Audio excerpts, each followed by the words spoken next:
Olá, muito boa noite a todos. Graça e a paz do nosso Senhor Jesus Cristo.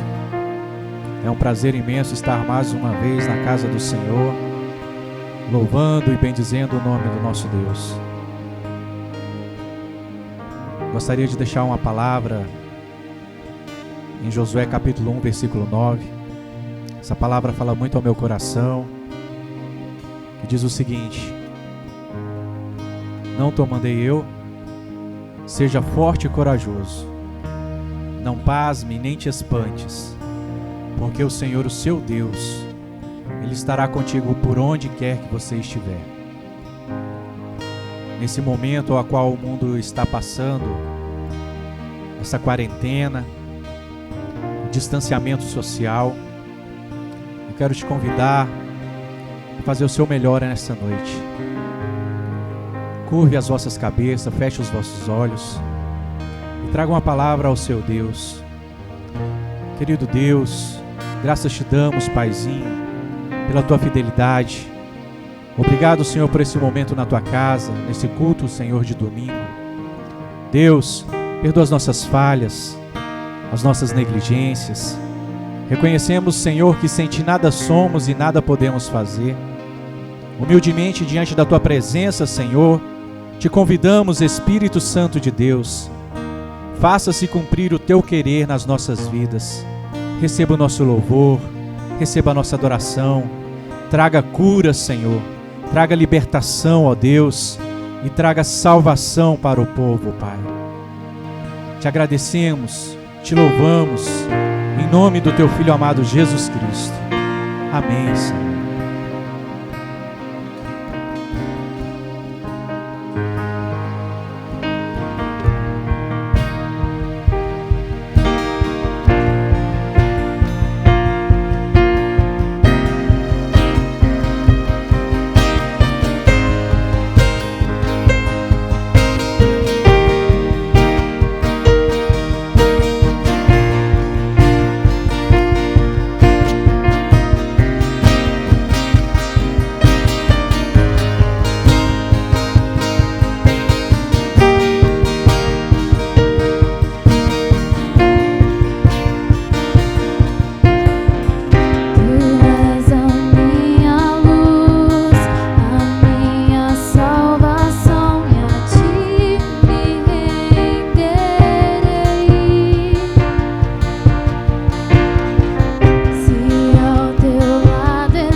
eu irei, pois eu sei que vive estás. Um dia voltarás do céu pra nos buscar, pra sempre reinarás.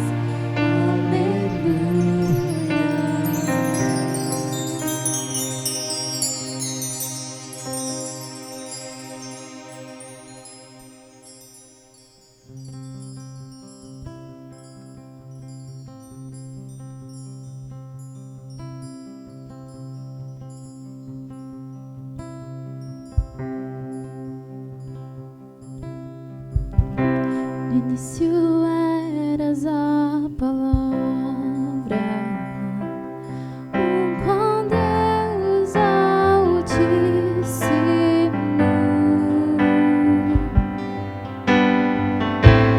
e o mistério de tua glória, Cristo em ti se revelou. Oh, quão lindo esse nome é, oh, quão lindo esse nome é, o nome de Jesus, meu Rei. Oh, quão lindo esse nome é, maior que tudo Ele é. Oh, quão lindo esse nome é, nome de Jesus.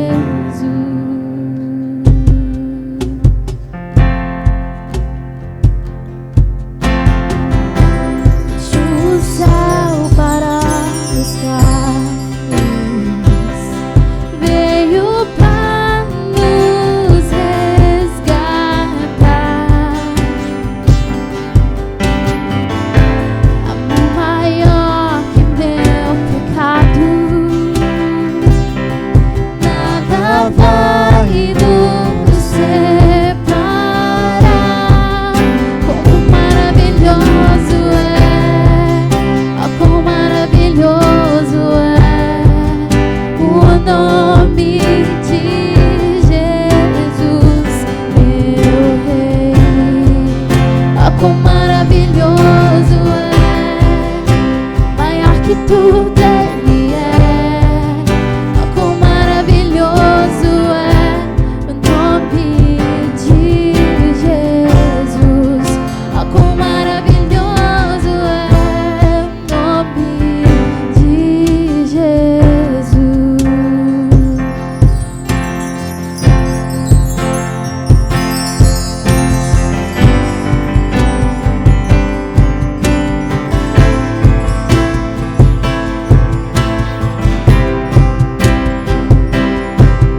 Poderoso esse nome é, poderoso esse nome é, o nome de Jesus, meu Deus. Poderoso esse nome é, mais forte que tudo é. Poderoso esse nome é, nome de Jesus. Poderoso esse nome é, nome de Jesus. Poderoso esse nome é, nome de Jesus.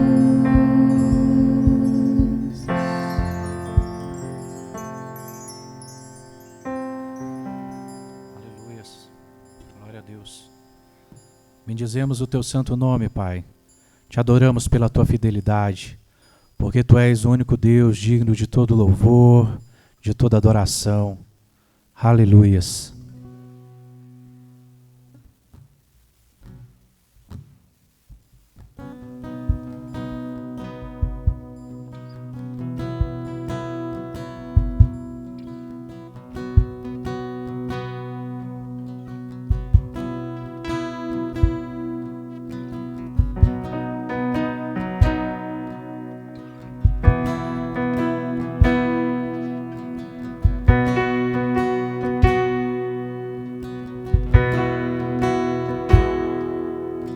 Deixou os céus pra me encontrar. Aqui não é o seu lugar. Um amor assim o mundo não conheceu.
Jesus, Filho de Deus, deixou a sua glória, morreu em meu lugar. Jesus, Filho de Deus,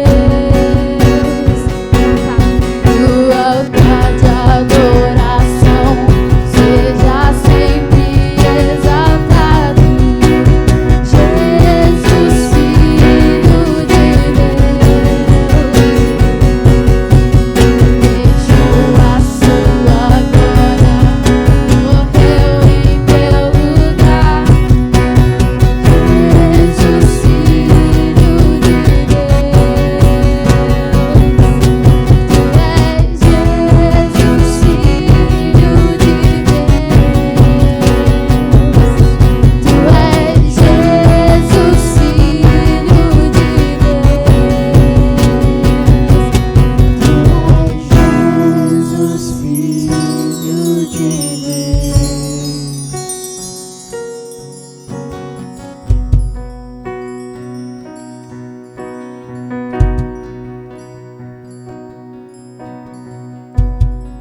Porque Ele vive, eu posso crer no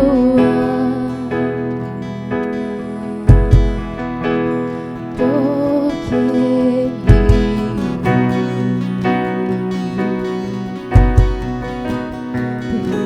temor não há.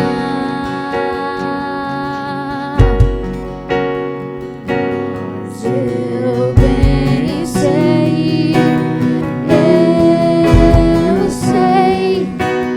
que a minha vida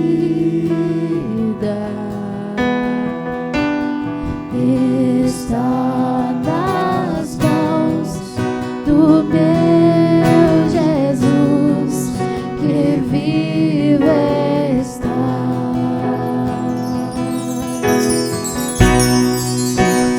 Que Ele vive,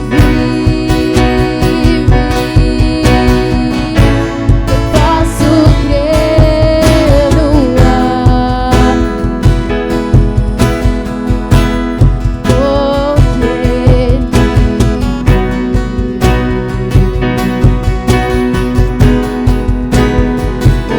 Ele não há.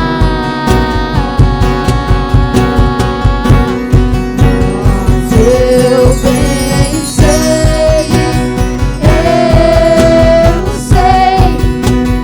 que a minha vida está nas mãos do meu Jesus, que vive está.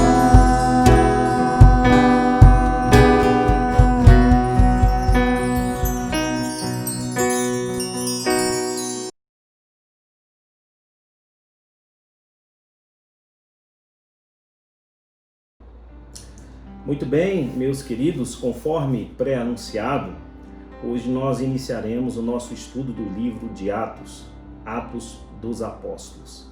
Sem dúvida nenhuma, estou persuadido que esse estudo irá edificar muito a sua vida, irá expandir a sua compreensão do Novo Testamento.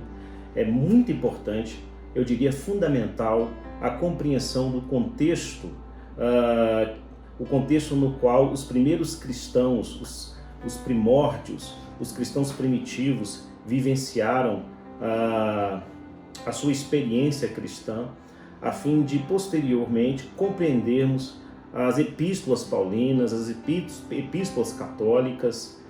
É de fundamental importância que o contexto histórico do livro de Atos seja levado em conta para a compreensão de todo o Novo Testamento. Amém? Então, antes de entrar propriamente aqui no conteúdo do livro e apresentar também algumas informações relevantes acerca do livro, eu quero pensar com você sobre algumas singularidades do livro de Atos. De fato, nós estamos diante de um livro singular, especial, e diferenciado dentro do cânon sagrado, mais especificamente dentro do Novo Testamento. E a singularidade do livro de Atos dos Apóstolos, ela está no fato, em primeiro lugar, de ser uma continuação intencional dentro do cânon. Mais especificamente, uma continuação do livro do Evangelho de Lucas. Ou seja, nós estamos falando aqui de apenas uma única obra literária de 2 volumes, o Evangelho de Lucas e o livro de Atos dos Apóstolos, escrito por um único autor, a saber, aqui Lucas, o médico e o historiador. Então, é muito importante levarmos em conta que esse livro, para sua melhor compreensão teológica, ele é a continuação do Evangelho de Lucas. É fato que dentro da organização canônica, no Novo Testamento, nós temos aí o Evangelho de João entre os dois, intermediando os 2 volumes. Mas o correto é lermos o Evangelho de Lucas e, em ato contínuo, lermos o livro de Atos dos Apóstolos, que é o 2º volume dessa única obra. Há aqui muitas similitudes de visões teológicas, evidentemente, e intenção também no sentido teológico dos 2 volumes desta única obra, Atos dos Apóstolos. Não há dentro do Novo Testamento, nem do Velho Testamento, nenhuma outra obra que tenha esse caráter de continuação, sendo parte de uma outra obra. Nós só encontramos isso, de fato, em Atos dos Apóstolos, que é aí, então, o 2º volume do Evangelho de Lucas. A segunda singularidade que podemos aqui ressaltar deste livro, Atos dos Apóstolos, é que ele trata da primeira geração da história da igreja. E aí nós estamos falando de 3 decênios de história da igreja. Quando você lê o livro de Atos dos Apóstolos, está presente ali uma narrativa de fatos que ocorreram durante um período de 30 anos, a partir da ascensão de Jesus. Então, a partir da ascensão de Jesus, em diante, nós temos a narrativa histórica de 30 anos da história dos primórdios, dos cristãos primitivos. E não há, dentro do Novo Testamento e nem fora do Novo Testamento, qualquer obra literária que se disponha a narrar estes primeiros anos. Por isso, Atos dos Apóstolos é singular e ele é de fundamental importância para a compreensão do restante do Novo Testamento, porque é a única obra, repito, que trata da primeira geração da história da igreja. Em diante, uma terceira singularidade do livro de Atos dos Apóstolos diz respeito aos seus problemas de aplicação, de contextualização. Não é por acaso que as grandes discussões, os grandes debates travados em torno do livro de Atos dos Apóstolos se dá justamente por suas divergências teológicas no que diz respeito à sua aplicação. O que deve ser aplicado para nós, para a igreja do século XXI, e o que não deve ser aplicado, deve ser lido como uma narrativa descritiva de algo que aconteceu lá e então, mas que não se aplica a nós nos dias de hoje. Aliás, uma das grandes dificuldades em termos de interpretação bíblica é sabermos diferenciar o que é um texto descritivo de um texto prescritivo. Como o livro Atos dos Apóstolos é de um gênero histórico, podemos dizer que ele é de um gênero histórico-teológico, nem tudo que ali está narrado necessariamente tem o propósito de uma exortação dogmática, normativa para nós nos dias de hoje. Então, o grande desafio é saber o que é normativo dentro do livro de Atos dos Apóstolos. O que se aplica a mim, a você nos dias de hoje, o que não se aplica. Talvez um bom método de identificação dos textos que têm uma aplicação direta para nós, daqueles que não têm uma aplicação, seja justamente a gente identificar quais padrões se repetem em termos de palavra, de exortação, de mensagem, quais padrões se repetem em diferentes contextos dentro do livro de Atos dos Apóstolos e quais padrões não se repetem, que são específicos para contextos específicos. Ou seja, aqueles padrões que se repetem em termos de mensagem, de exortação, em diferentes contextos, tendem a ter um caráter normativo para a igreja em qualquer época e em qualquer contexto. Ao passo que aqueles textos que têm padrões específicos em termos de mensagem, de conteúdo, em contextos diferenciados, tendem a ter um caráter eminentemente descritivo, que só serviu para aquela época, mas que não se aplica aos dias de hoje. As discussões teológicas, especialmente envolvendo aí o contexto dos pentecostais e dos mais conservadores, por exemplo, quanto a Atos capítulo 2. A pergunta que podemos fazer é: será que aquele fenômeno de Atos capítulo 2 se repete nos dias de hoje, tal qual se repetiu lá? Ou melhor dizendo, formulemos melhor a pergunta: será que aquele fenômeno de Atos capítulo 2 necessariamente tem que se repetir nos dias de hoje, tal como ocorreu naqueles dias? Devemos ler Atos capítulo 2 como um texto normativo para os dias de hoje, nas suas especificidades do que ele se propõe a narrar? Então, essa é uma discussão que nós iremos aqui tratar mais tarde.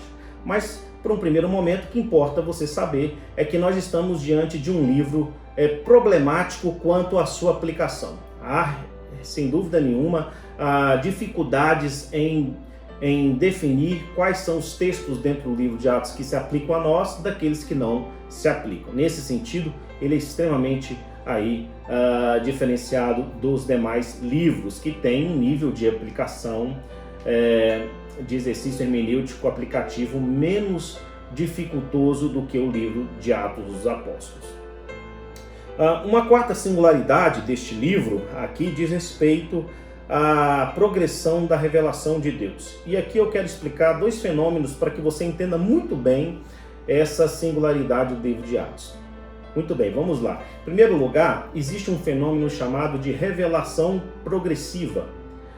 Numa perspectiva de uma leitura integral das Escrituras, de todos os 66 livros, quando você lê desde o livro de Gênesis e vai lendo a sequência desses livros até chegar ao Novo Testamento, é possível perceber que há um processo de revelação no qual Deus paulatinamente se dá a revelar aos seus filhos, ao povo judeu e, por último, à sua igreja no Novo Testamento. Então, essa revelação ela vai galgando determinados patamares, graus de compreensão, e quando chega no Novo Testamento, nós temos aquilo que chamamos de revelação plena, ou seja, a revelação em Cristo Jesus, tanto no que diz respeito à sua encarnação, à sua pessoa, quanto à sua obra, a obra que ele realizou, como, por exemplo, a sua mensagem, as suas obras de milagres, a sua morte e a sua ressurreição.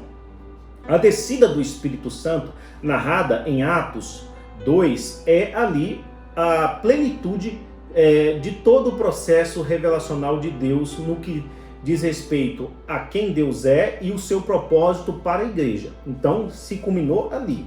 Para você entender melhor, eu vou citar aqui o texto de Hebreus capítulo 1, quando o autor diz assim: havendo Deus falado outrora, ou seja, no passado, aos pais pelos profetas, nestes últimos dias nos falou no Filho, a quem constituiu o herdeiro de todas as coisas, pelo qual também fez o universo.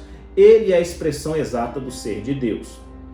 Mais ou menos aí, parafraseando o texto, é isso que está escrito lá. Então notem, havendo Deus falado outrora, no Velho Testamento, aos pais, aos patriarcas e também pelos profetas. Então uma revelação mediata, intermediada pelos pais e pelos profetas. Deus fala pelos, nós percebemos aí uma preposição instrumental, mediatória. Nestes últimos dias, se referindo aqui ao contexto do Novo Testamento, nos falou no Filho. Notem a preposição no, não é mais pelo, porque quando Deus resolveu se revelar ao mundo no Filho, então, na verdade, ele se revelou ao mundo como Deus. Por isso que Jesus diz em João que quem vê a mim, vê o Pai. João capítulo 14, respondendo ali a inquirição de Filipe, quando este pede a Jesus: Mestre, mostra-nos o Pai e isso nos basta. E Jesus, frustrado, um pouco ali decepcionado com a pergunta de Filipe, diz: Poxa, Filipe, há tanto tempo estou convosco, não me tens conhecido, quem vê a mim, vê o Pai. Então, a revelação em Jesus é uma revelação direta, não imediata, e é uma revelação plena de quem Deus é. Isso se estende também à sua obra, à sua morte e à sua ressurreição. E agora, evidentemente, com a descida do Espírito Santo e a inauguração ali da igreja do Senhor Jesus Cristo. Então isso aí é o que se chama de revelação progressiva. Agora, paralelo à revelação progressiva, existe também a compreensão progressiva. Porque quando nós lemos o livro de Atos dos Apóstolos, a impressão que nós temos, não é só uma impressão, isso pode ser constatado com uma simples leitura, é que os apóstolos, o que pesa a revelação, eles estarem vivendo num contexto de revelação plena, eles ainda não entenderam plenamente que aquele contexto é um contexto de revelação plena. Ou seja, eles ainda não conseguiam discernir de maneira clara e límpida um contexto da chamada nova aliança, de uma nova dispensação, de um novo contexto no qual Deus tinha se revelado plenamente e tinha realizado a sua obra.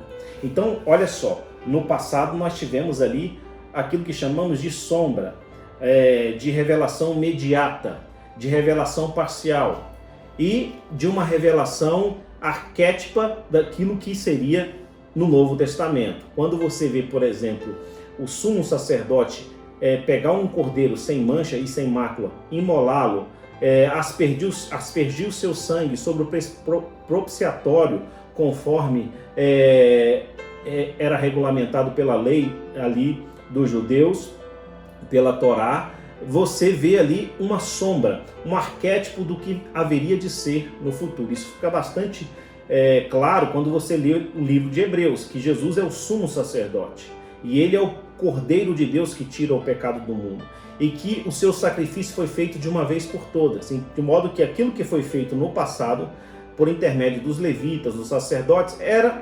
apenas sombra, eram apenas arquétipo do que haveria de ser. Então Jesus cumpriu toda essa revelação. Agora, os apóstolos tiveram dificuldade de entender que essa mensagem e essa revelação plena, ela transcendia as barreiras étnicas do povo judeu. É uma mensagem plena para o mundo. Deus amou o mundo e, conforme a teologia lucana, isso podemos perceber no estudo do Evangelho de Lucas, a mensagem de salvação é uma mensagem dirigida a todos os povos. Aliás, há uma intenção aqui clara do evangelista Lucas de mostrar que Jesus veio justamente para todos, não só para os judeus. O seu olhar foi dirigido aos párias da sociedade, aos discriminados, aos segregados, aos gentios, aos publicanos, aos pecadores. Todos quantos se aproximaram de Jesus foram por ele recebidos, perdoados e amados. Então, a mensagem do Novo Testamento, da Nova Aliança, com essa revelação plena, é uma mensagem para todos os povos. Por isso, que quando Lucas escreve o Evangelho, ou melhor dizendo, o livro de Atos dos Apóstolos, ele quer justamente mostrar que a mensagem revelacional de Deus, ela agora passou a ser uma mensagem para o mundo. Existe um caráter internacional no livro de Atos dos Apóstolos. Não é por acaso que o versículo-chave do livro de Atos dos Apóstolos é Atos 1:8. Mas recebereis poder ao descer sobre vós o Espírito Santo, e sereis minhas testemunhas, tanto em Jerusalém, Judéia, Samaria e até os confins da terra. O livro de Atos é todo estruturado em cima deste versículo. A estrutura do livro de Atos é uma estrutura que podemos dizer geográfica, porque ele se propõe justamente a narrar a expansão do crescimento da igreja em todos os contextos geográficos, étnicos e culturais.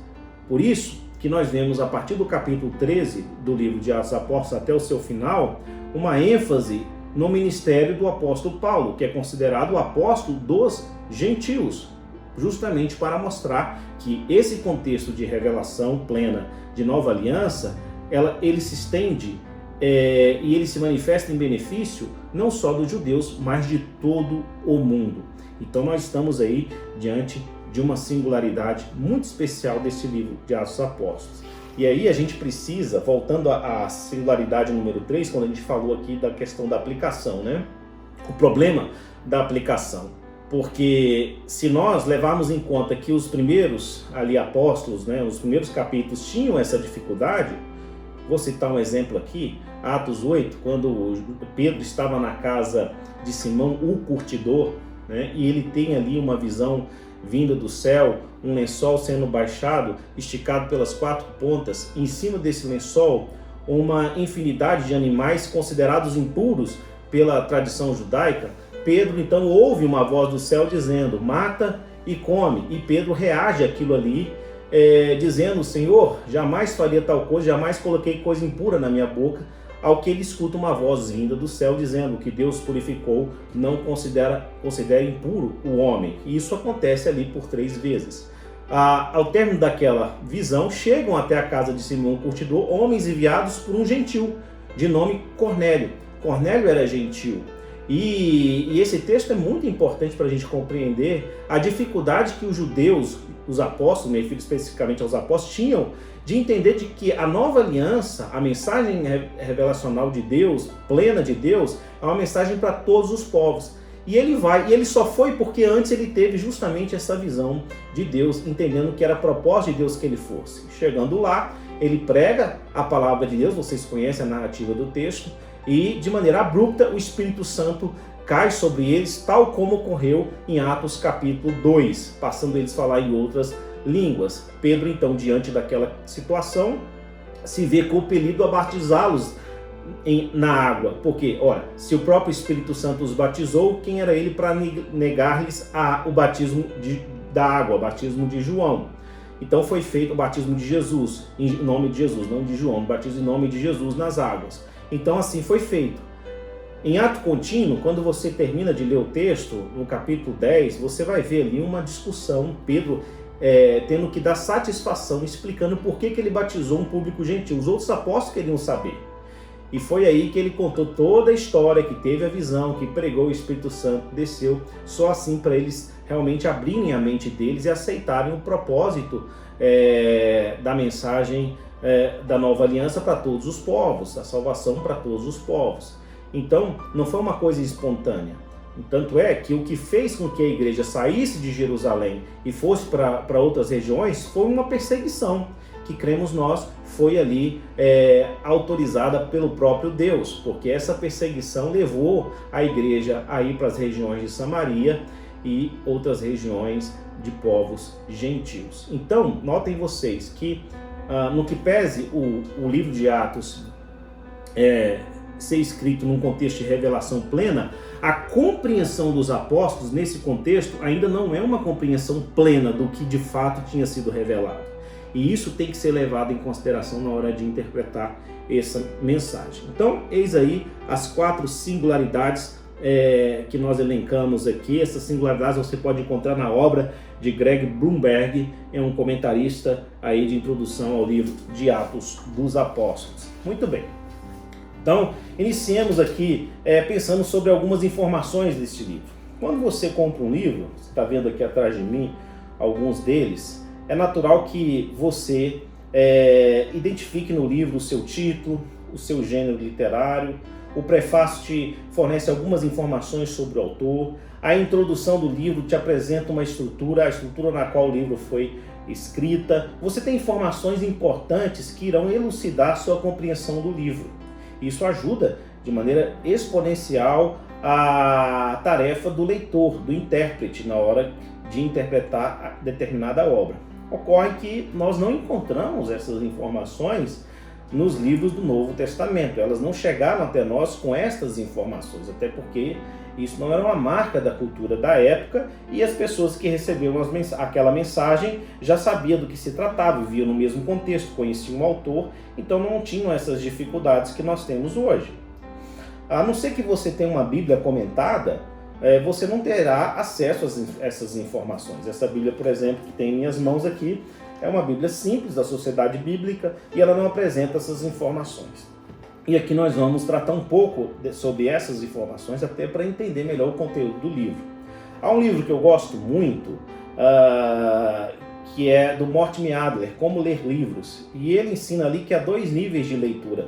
A leitura chamada inspecionar, há mais na verdade, há 4 níveis de leitura, mas eu estou resumindo aqui as mais importantes, né? As 3 mais importantes. A chamada leitura inspecional, a leitura analítica e a leitura sintópica. A leitura inspecional é justamente isso. É você saber, a partir do título, identificar ali sobre o que o livro trata, do índice, da bibliografia que foi usada, das referências ali, do prefácio do livro. Essas informações irão elucidar sua compreensão sobre aquela determinada obra e irá te preparar para entender aquela obra. Você conseguirá, a partir dessas informações prévias, inclusive, identificar a intenção do autor, as ideias principais do livro e os capítulos principais. Então essa é chamada leitura inspecional. E nós temos em seguida a leitura analítica, uma leitura mais cuidadosa. Então o que eu quero propor a você aqui é que façamos uma leitura inspecional do livro de Atos dos Apóstolos. Analisemos inicialmente o seu título, Atos dos Apóstolos.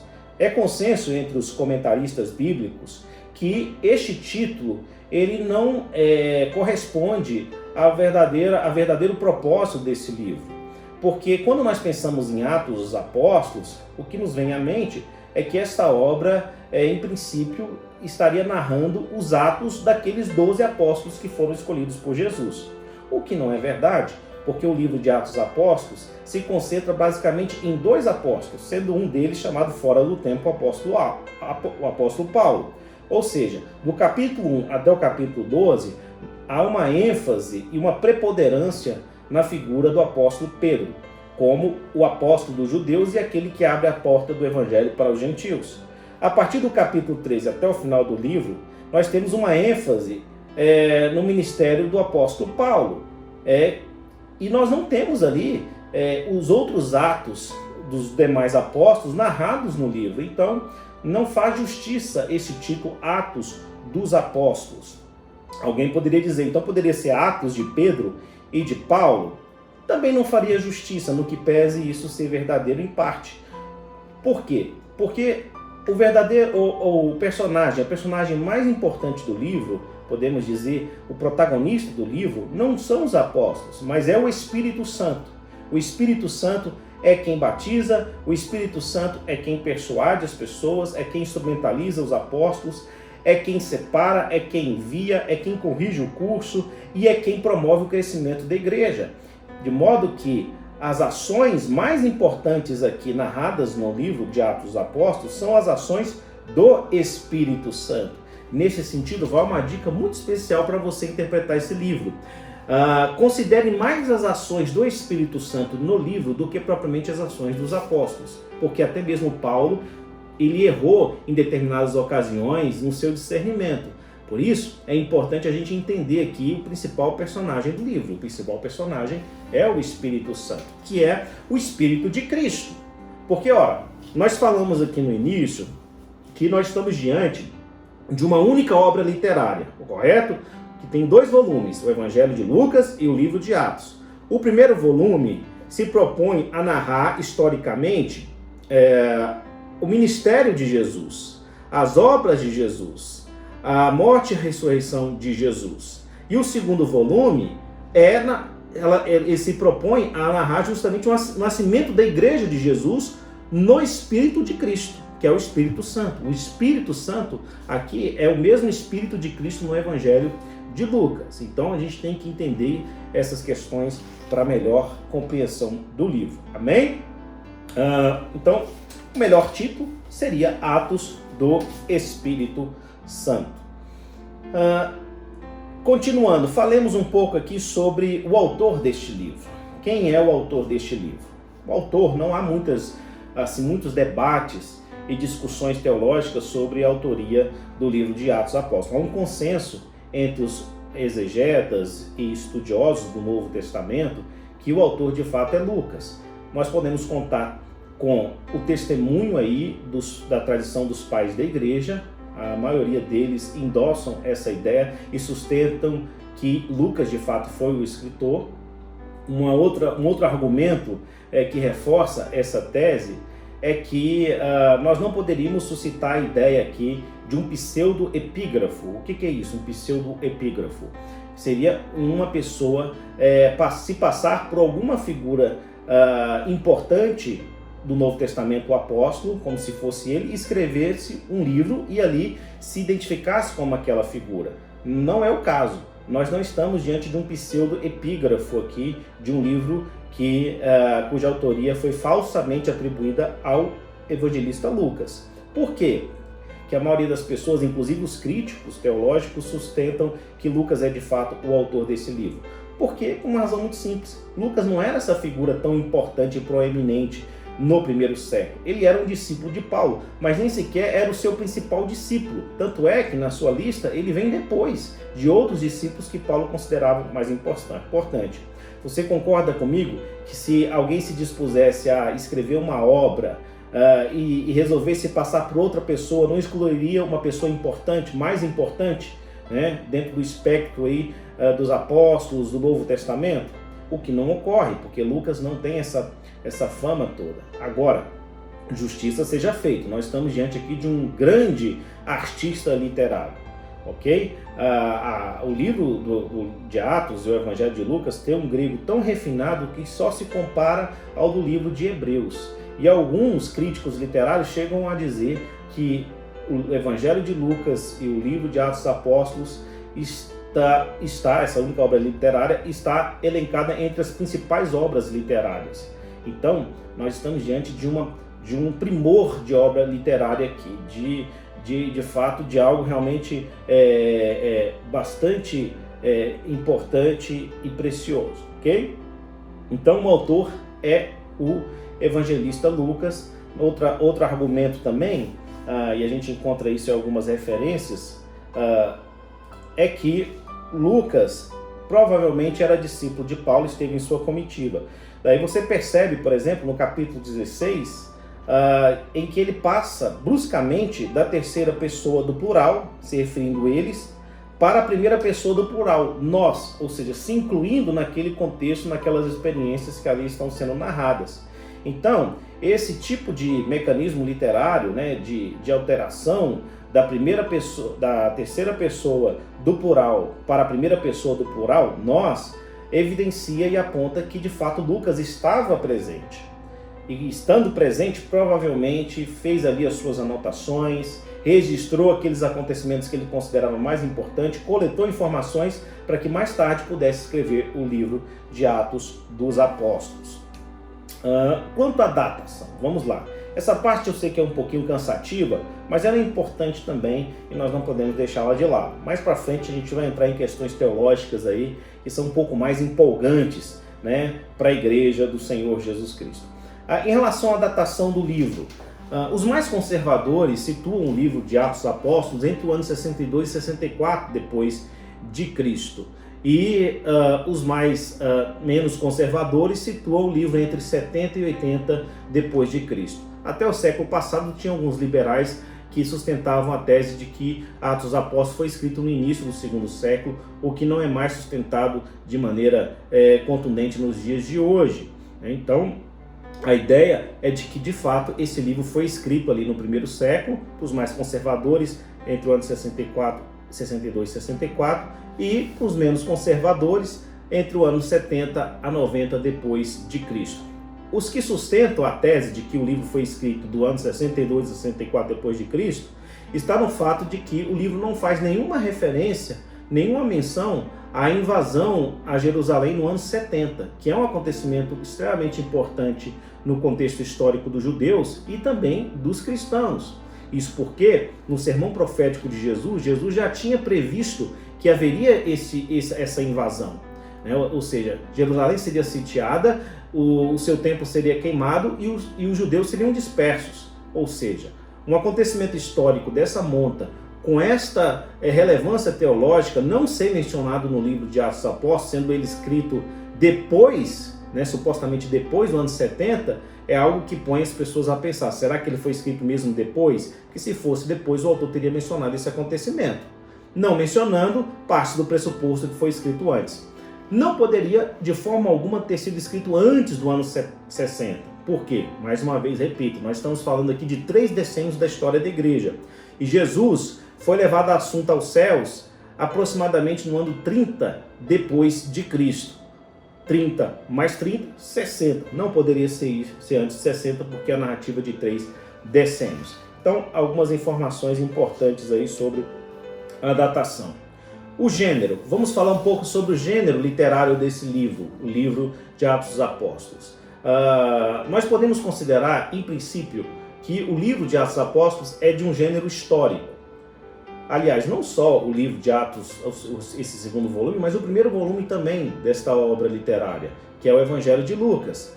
Ou seja, quando nós lemos aqui os primeiros capítulos, e vale ressaltar que Lucas inicia o capítulo 1 do livro de Atos muito parecido como inicia o capítulo 1 do Evangelho de Lucas, mostrando que ele partiu de um processo metodológico bastante cuidadoso, bastante técnico para construir a sua obra literária histórica, porque o objetivo dele também era um objetivo apologético, ou seja, era endossar, era mostrar que estes fatos relacionados à vida de Jesus e da igreja de fato ocorreram num espaço-tempo. Então ele escreve sua obra literária com um viés muito histórico, né? Com uma proposta histórica, no sentido de ser do historicismo técnico.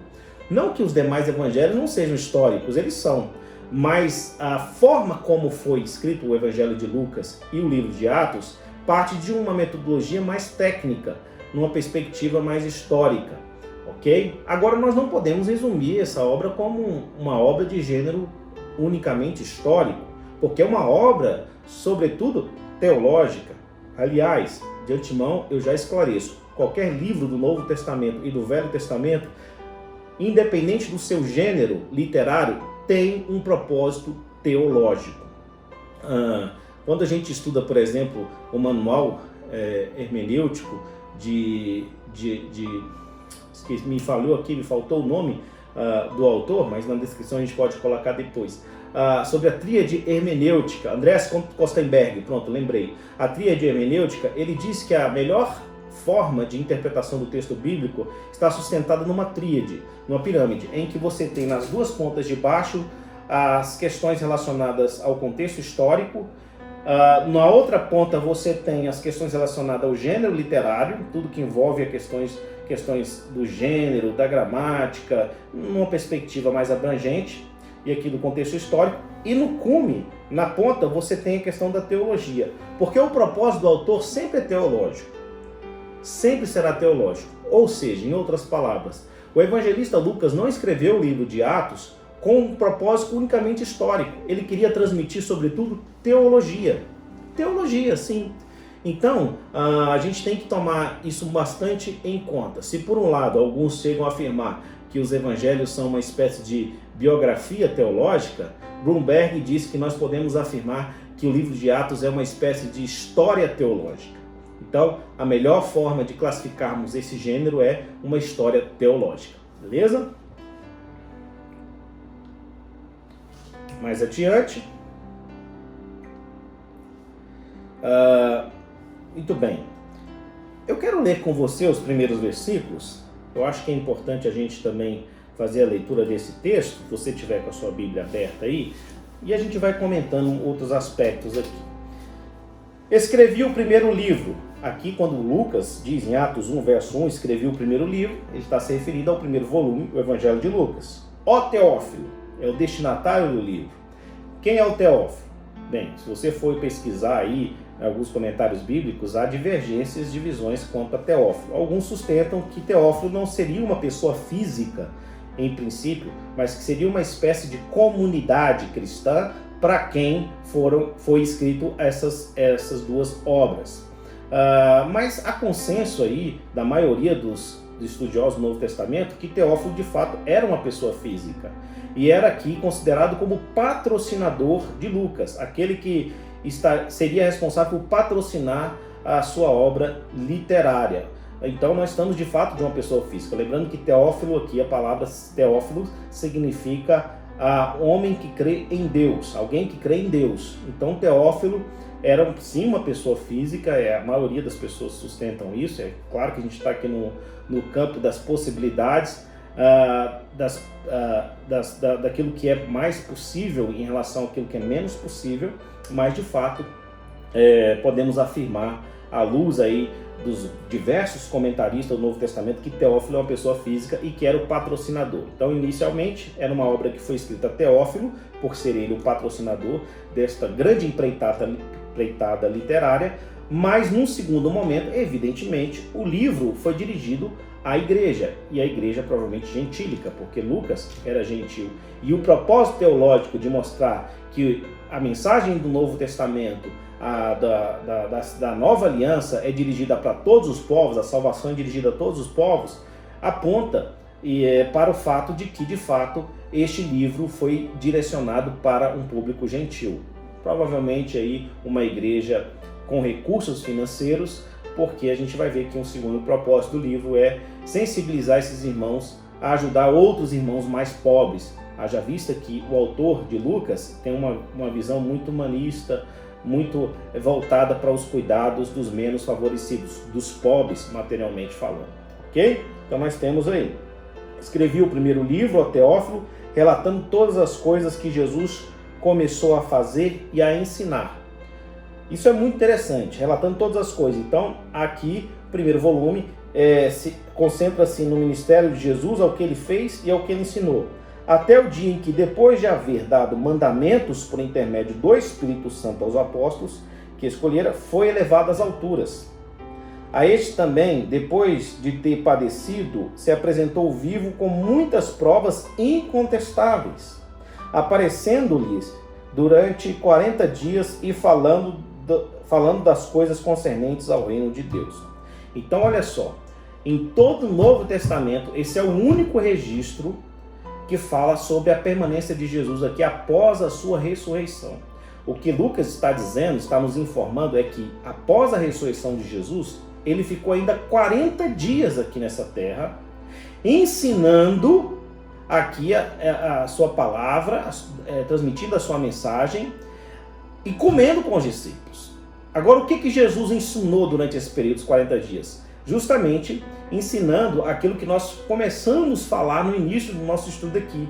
Esse processo de revelação progressiva, né? Essa revelação progressiva, mostrando como o Velho Testamento apontava para ele, como ele cumpriu ali as profecias do Velho Testamento, elucidando, esclarecendo que Deus havia preparado um caminho para a vinda do seu Filho e que isso aconteceu de fato com a vinda do Senhor Jesus, com a sua morte e com a sua ressurreição. Eram esses os esclarecimentos e os ensinos que Jesus se dispôs a passar aos seus discípulos durante esse período de 40 dias.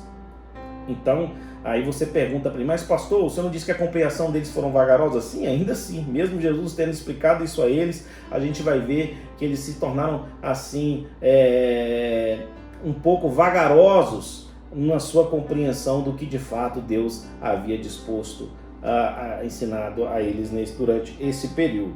Então, durante 40 dias, falando das coisas concernentes ao reino de Deus, ok? E comendo com eles, determinou-lhes que não se ausentassem de Jerusalém, mas que esperassem a promessa do Pai, a qual disse ele, de mim ouvistes. Deixa eu só elencar aqui algumas questões importantes. É possível perceber aqui pelo menos 3 motivos para a menção a esses 40 dias. Por que Lucas faz menção a esses 40 dias? O primeiro deles é que estes 40 dias têm um valor apologético ao demonstrar repetidas vezes que Cristo estava vivo em forma corpórea. Ou seja, a ressurreição de Jesus não é a história da carochinha, é história com H maiúsculo. Aconteceu. Mais de 400 pessoas testemunharam o Cristo ressurreto, viram Jesus ressurreto, e Jesus esteve presente durante 40 dias. Então nós temos aqui um valor apologético desta menção aos 40 dias. Em segundo lugar, um segundo motivo é que esses 40 dias têm um valor didático e instrutivo, porque Jesus usou esse tempo para ensinar aos discípulos como todas as passagens representativas do Antigo Testamento haviam se cumprido nele, em Jesus. E lá em Lucas 24, 25, deixa eu ler com você, a gente já está caminhando para o final da nossa primeira aula aqui do livro de Atos, mas tenha paciência, por favor. Vamos terminar aqui essa referência. Lucas capítulo 24, o verso 25. Quero ler com você aqui.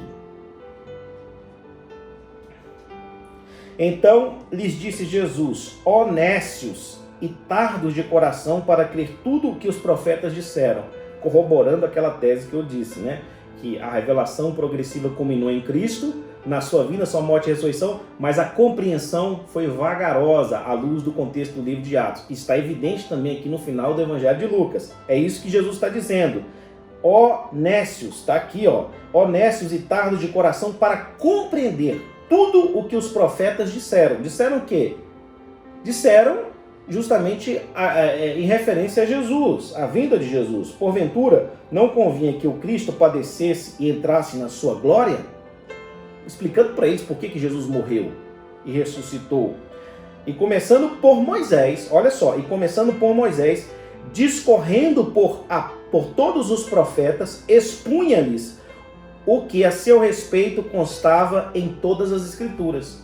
Olha só que coisa extraordinária. Jesus dá uma aula aqui de revelação progressiva para os seus discípulos, para mostrar para eles que existe uma continuidade, que a Escritura se cumpre com Cristo Jesus e que Ele é essa plenitude, essa revelação plena de Deus, a sua vida, a sua obra, a sua morte, a sua ressurreição. Então é importante a gente entender isso. Um terceiro motivo pelo qual Lucas faz menção a esses 40 dias no livro de Atos é que esses 40 dias têm um valor preditivo, delineando o programa de Deus para o ministério vindouro do Espírito Santo.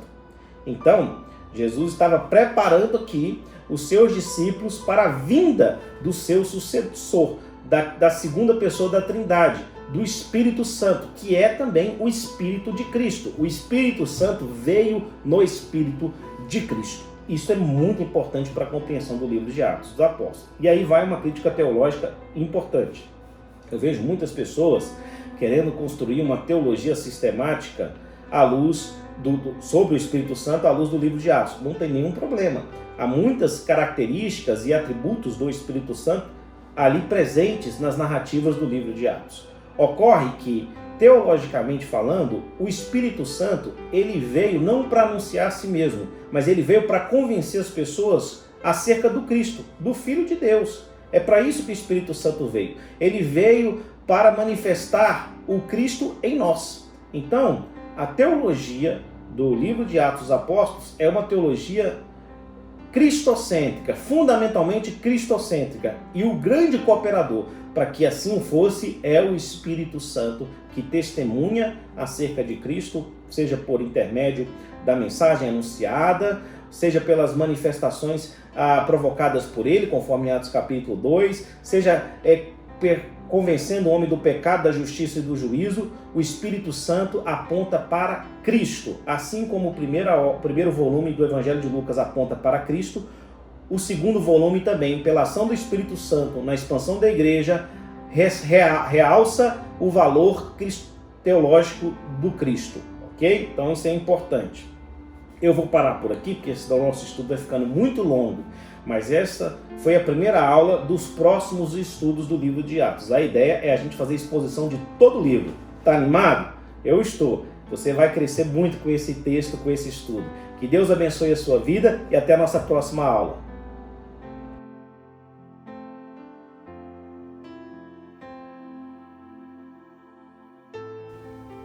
Muito bem, meus irmãos, chegamos a esse momento especial do nosso culto a Deus, momento em que somos convidados pelo próprio Senhor a nos juntar à sua mesa, a mesa da vida, a mesa do perdão, a mesa da reconciliação. Eu quero ler com você a palavra de Deus, registrado lá em 1 Coríntios capítulo 11, a partir do verso 23. E enquanto você está aí se organizando, se unindo com a sua família nesse momento especial, organizando os elementos da ceia, abra também comigo a sua Bíblia neste texto, para juntos lermos a palavra de Deus. Diz assim, palavra do Senhor Jesus, apóstolo Paulo, na sua carta aos 1 Coríntios, capítulo 11, verso 23. Porque eu recebi do Senhor o que também vos entreguei, que o Senhor Jesus, na noite em que foi traído, tomou o pão e tendo dado graças, o partiu e disse: Isto é o meu corpo que é dado por vós. Fazei isto em memória de mim. Por semelhante modo, depois de haver ceado, tomou também o cálice, dizendo: Este cálice é a nova aliança no meu sangue. Fazei isto todas as vezes que o beberdes, em memória de mim. Porque todas as vezes que comerdes este pão e beberdes o cálice, anunciais a morte do Senhor até que ele venha. Por isso, aquele que comer o pão ou beber o cálice do Senhor indignamente será réu do corpo e do sangue do Senhor. Examine-se, pois, o homem a si mesmo, e assim coma do pão e beba do cálice. Pois quem come e bebe sem discernir o corpo, come e bebe juízo para si. Eis a razão porque há entre vós muitos fracos e doentes, e não poucos que dormem. Porque se nos julgássemos a nós mesmos, não seríamos julgados.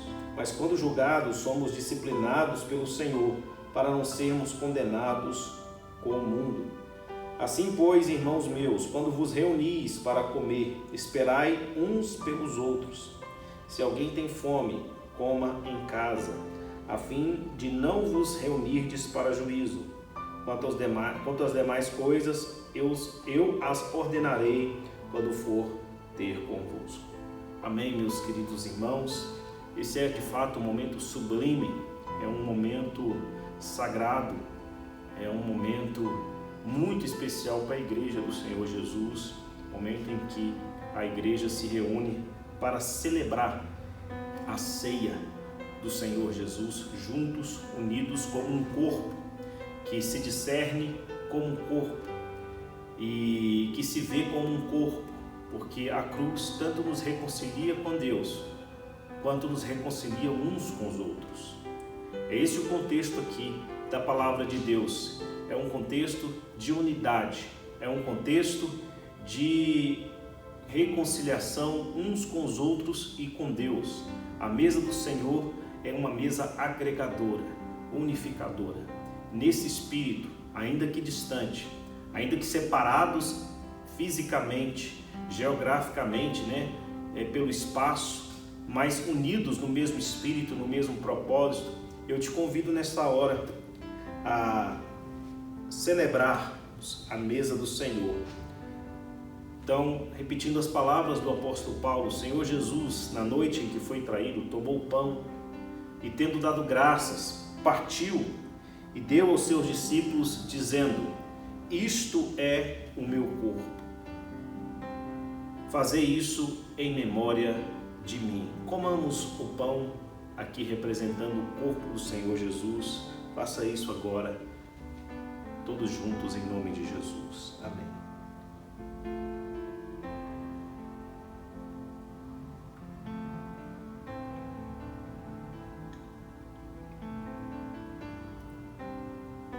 Pai, nós te damos graças pelo teu corpo que foi ali moído naquela rude cruz, como um pão vivo que é moído antes de se tornar pão, o pão que desceu do céu, o corpo do Senhor que foi entregue como um cordeiro sem mácula, sem mancha, pelos nossos pecados.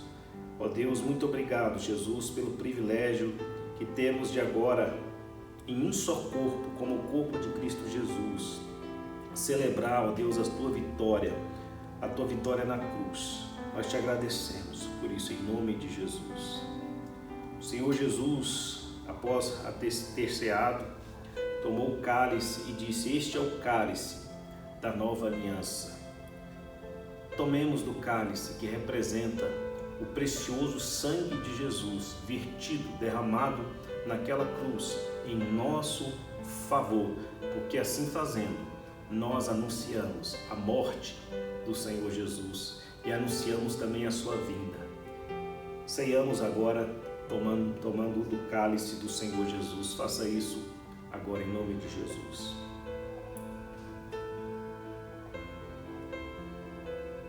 Mais uma palavra de oração. Muito obrigado, Senhor. Muito obrigado por esse momento. Muito obrigado, ó Deus, por esta oportunidade que o Senhor nos dá, pela Tua graça, pela Tua misericórdia, de nos achegar à Tua mesa. E nós não nos achegamos à Sua mesa porque somos dignos, mas porque, mesmo sendo indignos, nós somos comprados, redimidos e justificados pelo Teu precioso sangue vertido na cruz do Calvário. E hoje, ó Deus, como memorial e como também a expressão de uma espiritualidade e de consagração ao Senhor, nós, ó Deus, te agradecemos pelo precioso sangue, pelo cálice que representa, ó Deus, o Teu sangue carmesim, o Teu sangue puro, o Teu sangue remidor. Nós te damos graças por isso, ó Deus. Abençoe a Tua igreja, abençoe os Teus filhos, abençoe cada pessoa, Deus, ó Pai, que se acha agregada em família, unida em família nesta hora, que a Tua bênção os alcance nessa hora também. Nós te louvamos e te damos graças por tudo, em nome do Teu Filho amado Jesus Cristo. Amém. Que Deus abençoe a sua vida, em nome de